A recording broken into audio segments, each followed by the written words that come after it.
Selamat pagi saudara-saudara yang terkasih dalam Kristus.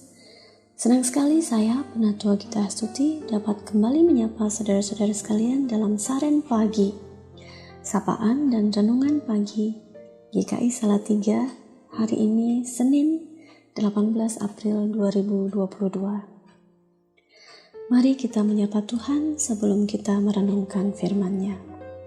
Kita satu dalam doa. Tuhan yang kami sembah dalam nama Yesus Kristus, kembali kami menyapamu pagi ini Tuhan. Kami mengucap syukur atas segala berkat-Mu. Kami bersyukur kami boleh istirahat malam tadi dan kami boleh bangun pagi ini untuk melanjutkan kehidupan kami.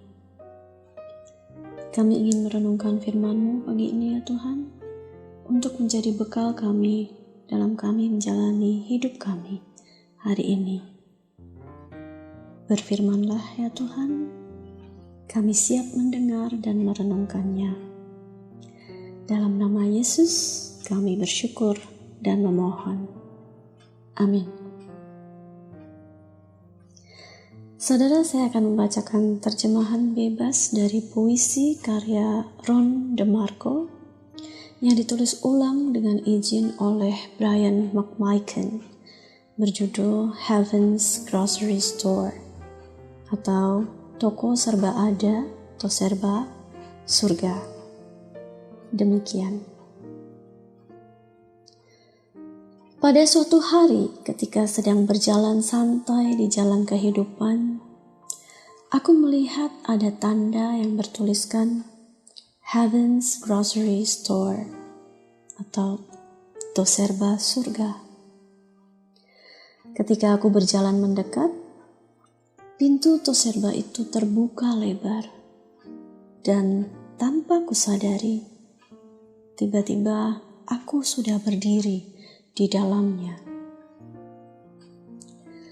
Aku melihat para malaikat menjadi pelayan di situ. Mereka ada di mana-mana. Seorang malaikat memberikan keranjang belanja kepadaku dan berkata, "Anakku, berbelanjalah dengan seksama." Semua yang diperlukan manusia ada di Toserba itu.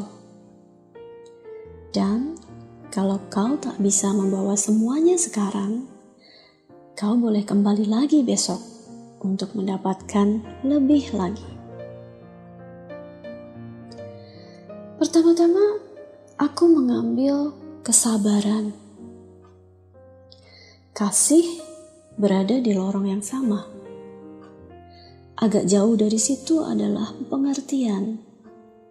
Kau membutuhkannya kemanapun kau pergi. Aku juga mengambil sekotak hikmat dan 1 atau 2 tas iman. Aku tidak melewatkan Roh Kudus karena dia ada tersebar di seluruh Toserba itu. Aku berhenti sejenak untuk mendapatkan kekuatan dan keberanian untuk membantuku menjalani kehidupan ini. Saat itu keranjang belanjaanku mulai penuh. Tapi aku ingat, aku membutuhkan kasih karunia. Aku tak melupakan keselamatan, karena keselamatan itu gratis. Jadi, aku berusaha mendapatkan keselamatan yang cukup untuk menyelamatkan kau dan aku. Lalu aku mulai berjalan ke kasir untuk membayar belanjaanku. Sebab kupikir aku sudah mendapatkan semuanya untuk melakukan kehendak Tuanku. Sementara aku berjalan di lorong menuju kasir, aku melihat doa dan aku merasa aku harus menambahkannya dalam keranjangku. Sebab aku tahu ketika aku melangkah keluar, aku akan segera bertemu dengan dosa. damai dan sukacita sangat melimpah. Mereka ada di rak terakhir. Lagu dan pujian juga ada di dekat situ. Jadi aku pun mengambilnya. Lalu aku bertanya pada malaikat di kasir, "Sekarang berapa yang harus kubayar?" Dia hanya tersenyum dan berkata, "Bawa saja semuanya kemanapun kau pergi." Sekali lagi aku tersenyum dan bertanya, "Berapa yang harus kubayar?" Malaikat itu tersenyum lagi dan berkata,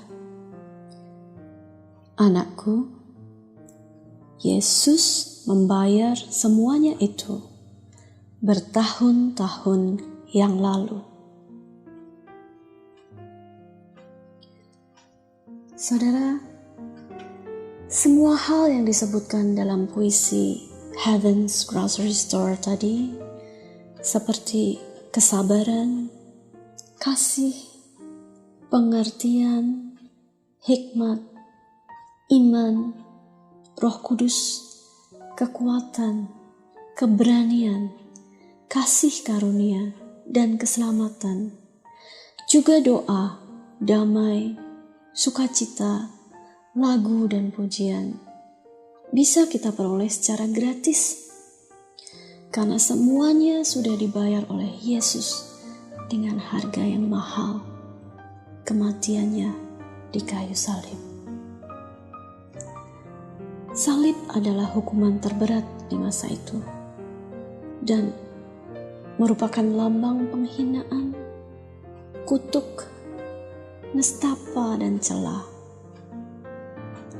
Untuk sampai di ujung kematiannya pun, Yesus mengalami penderitaan, hinaan, dan penindasan terberat yang mungkin melampaui apa yang bisa kita bayangkan saat ini.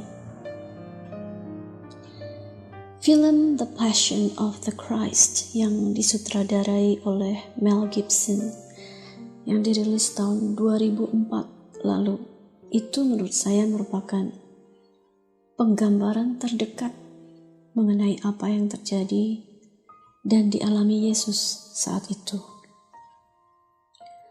Banyak orang tidak berani menonton film The Passion of the Christ ini. Namun film ini membantu saya memahami sejauh mana pengorbanan yang dilakukan oleh Yesus untuk menebus dosa kita manusia, dan sebesar apa kasih Kristus itu kepada kita manusia. Film ini membuat saya semakin yakin bahwa saya tak mau ke lain hati. Ya, karena saya tidak pernah menemukan pengorbanan yang lebih besar dari itu. Saya tidak pernah menemukan kasih yang lebih besar dari kasih yang ditunjukkan oleh Kristus itu. Kematian Yesus membawa Dia jauh ke alam maut, menanggung segala dosa dan hukuman yang seharusnya kita tanggung. Ia yang tak bercela dibuat bercela, menggantikan kita.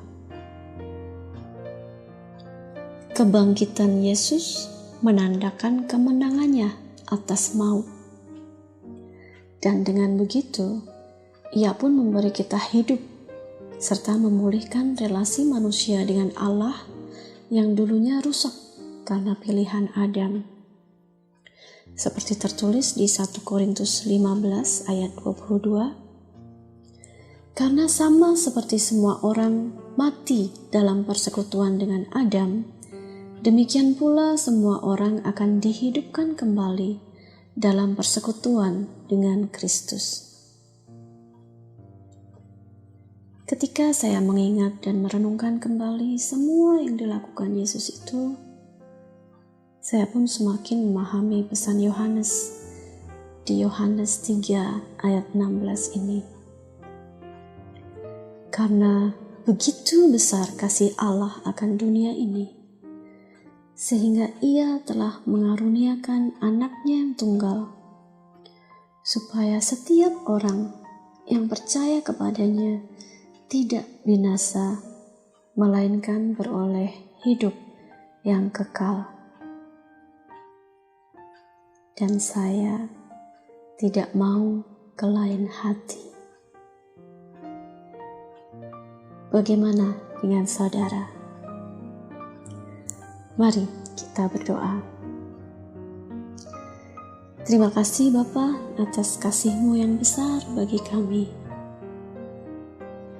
Terima kasih Yesus atas pengorbanan-Mu yang maha dahsyat bagi kami. Ajar kami untuk memaknainya dalam kehidupan kami. Ajar kami untuk menanggapi kasih dan pengorbanan-Mu itu melalui akal budi dan kreativitas yang telah Kau karuniakan bagi kami. Amin. Saudara-saudara yang terkasih, selamat memaknai Paskah. Selamat menjalani hari yang baru dengan sukacita. Kiranya damai sejahtera Kristus menyertai kita sekalian.